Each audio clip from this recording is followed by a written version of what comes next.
நமது நாட்டின் முன்னோர்களான ரிஷிகளும் முனிவர்களும் நமது நாட்டின் மக்கள் அவர்களின் வாழ்வில் மேம்பட சிறந்த புராணங்களையும் இதிகாசங்களையும் இயற்றினர். அதில் வாழ்விற்கு மேன்மை அளிக்கும் கருத்துக்கள் பல இருந்தாலும் அந்த இதிகாச புராணங்களில் இருக்கும் சில கதைகளின் உண்மையான பின்னணி தெரியாமல் பெரும்பாலான மக்கள் இருக்கின்றனர். அப்படியான ஒரு கதைதான் தசரத மகாராஜா 60,000 பெண்களை மணந்து கொண்டதாக கூறப்படும் சம்பவம்.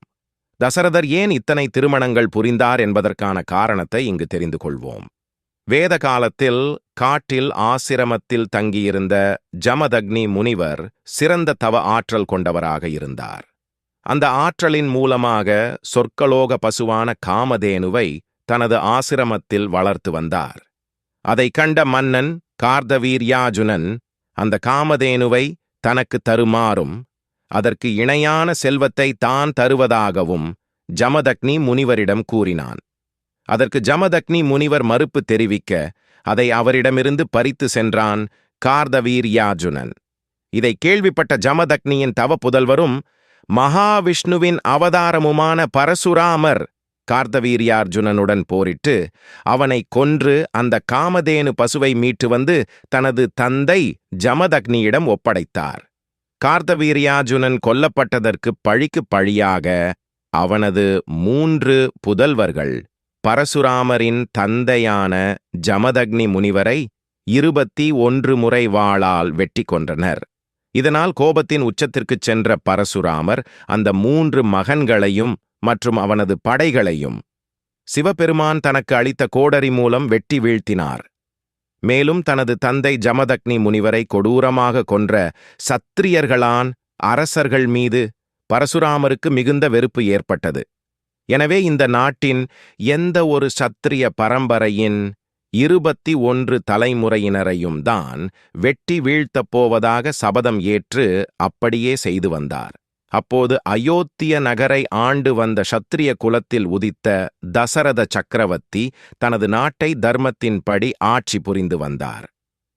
பல போர்களில் வெற்றி பெற்றிருந்த வீரராக தசரதர் இருந்தாலும் பரசுராமரின் போர்திறன், தவசக்தி மற்றும் சிவபெருமானிடம் அவர் தவமிருந்து பெற்ற கோடரி போன்றவை அவரிடம் இருக்கும் வரை இந்த பூமியில்தான் உட்பட எந்த சத்திரியனும் அவரை வெல்ல முடியாது என்றறிந்தார்.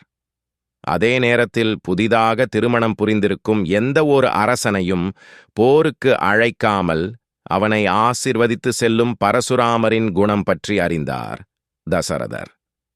இதுதான் பரசுராமரின் பலவீனம் என தெரிந்து கொண்டு ஒவ்வொரு முறை பரசுராமர் தன்னை போருக்கு அழைக்க நேரில் வரும்போதும் புதிதாக ஒரு பெண்ணை திருமணம் புரிந்து பரசுராமரின் முன்பு தோன்றினார் தசரதர்.